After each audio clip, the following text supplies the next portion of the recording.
Սերժ Սարգսյանը կազինո չի այցելում։ Այսօր նա ստիպված էր նման հայտարարությամբ հանդես գալ Եվրոպայի խորհրդի խորհրդարանական վեաժողովում ողջ պատվիրակների առաջ։ Ժառանգության պատգամավոր Զարուհի Փոստանջյանի տվյալներով Սերժ Սարգսյանը եվրոպական կազինոներում 70 միլիոն եվրո է տանուլ տվել։ Ով է վճարել ձեր տեղը այդ կորցրած գումարի համար։ Եթե այդքան չի կազմի, ապա որքան էր կազմում ձեր կորցրած գումարը խաղատանը։ Ես չեմ խաղում կազինոներում, ես ցավոք սրտի հնարավորություն չունեմ տնօրինելու 70 միլիոն եվրոյի, եթե այդպիսի հնարավորություն ունենայի,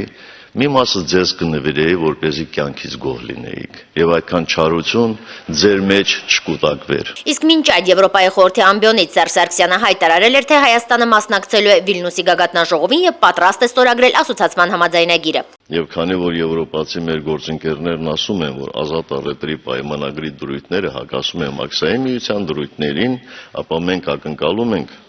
առանձին ստորագրել ասոցիացման համաձայնագիրը։ Պարոն Սարգսյանը ստիպված էր նաև մեկ անգամ եւս վստահեցնել, որ Մաքսային միությանը անդամակցելու խոստում տալով Հայաստանը չի շեղվել իր արտաքին քաղաքականության ուղուց, ինչպես կարծում են որոշ եվրոպացի պատգամավորներ։ Գիտեք, ճնշումների մասին խոսելն ավելորդ է։ Ես ձեզ անկեղծորեն ասում եմ, եւ չեմ կարող հրապարակավ ոչ ճշմարտությունը ասել։ Խոսելով Լեռնային Ղարաբաղի հիմնախնդրի կարգավորման գործընթացից Սերժ Սարգսյանը հիշեցրեց, որ հայկական կողմը 20 տարուց ավել է բանակցում է Ադրբեջանի հետ։ Հենց սկզբից էլ մեզ համար պարզ էր, որ այս խնդիրը կարող էր լուծվել միայն փոխզիջումների միջոցով, ասաց նա։ Սերժ Սարգսյանը նաև նշեց, որ ԵԱԿ Մինսկի խումբը կողմերին առաջարկել է մի փաստաթուղթ, որը կոչվում է Մադրիդյան սկզբունքներ, եւ Հայաստանը հայտարարել է, որ պատրաստ է լուծել հակամարտությունն այս սկզբունքների հիման վրա։ Որոշ ժամանակ հետո նույն հայտարարությամբ հանդես եկավ նաև Ադրբեջանը։ 2011 թվականի ամռանը կարծիք կար, որ կողմերը պատրաստ են ստորագրելու հիմնարար սկզբունքների մասին փաստաթուղթը։ Այն ժամանակ նախորյակին ես հենց այս ամբիոնից ելույթ ունեցա եւ ասացի, որ ես խիստ կասկածում եմ, որ մեր գործընկերները պատրաստ են փաստաթղթի ստորագրմանը։ Ցավոք սրտի